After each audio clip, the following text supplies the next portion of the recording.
Evangeli de Marc, capítol 10, versets del 17 al 31.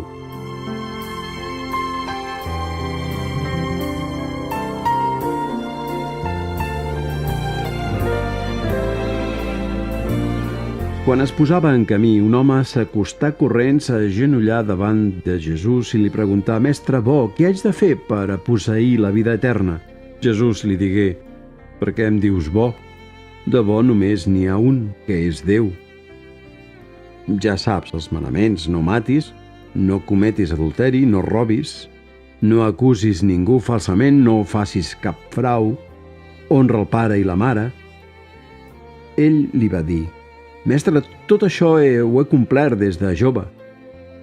Jesús se'l mirà i el va estimar. Li digué: «Només et falta una cosa. Ves, ven tot el que tens i dona-ho als pobres i tindràs un tresor en el cel. Després vine i segueix-me». En sentir aquelles paraules, aquell home va quedar abatut i se n'anà tot trist, perquè tenia molts béns. Llavors Jesús mirà al seu voltant i digué als seus deixebles: «Que n'és de difícil per als qui tenen riqueses entrar al regne de Déu».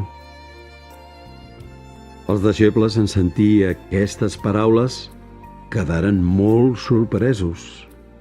Però Jesús els tornà a dir: «Fills meus, que n'és de difícil entrar al regne de Déu. És més fàcil que un camell passi pel forat d'una agulla que no pas que un ric entri al regne de Déu». Ells quedaren encara més desconcertats i es deien els uns als altres: «Si és així, qui podrà salvar-se?» Jesús se'ls mirà i digué: «Als homes els és impossible, però no a Déu, perquè Déu ho pot tot». Llavors Pere li va dir: «Mira, nosaltres ho hem deixat tot i t'hem seguit».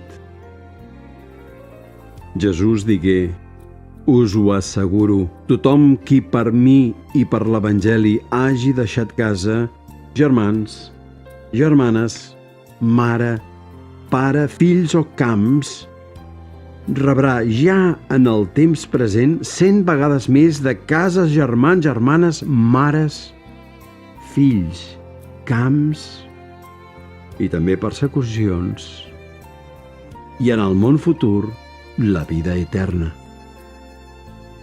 Molts passaran de primers a darrers i molts de darrers a primers».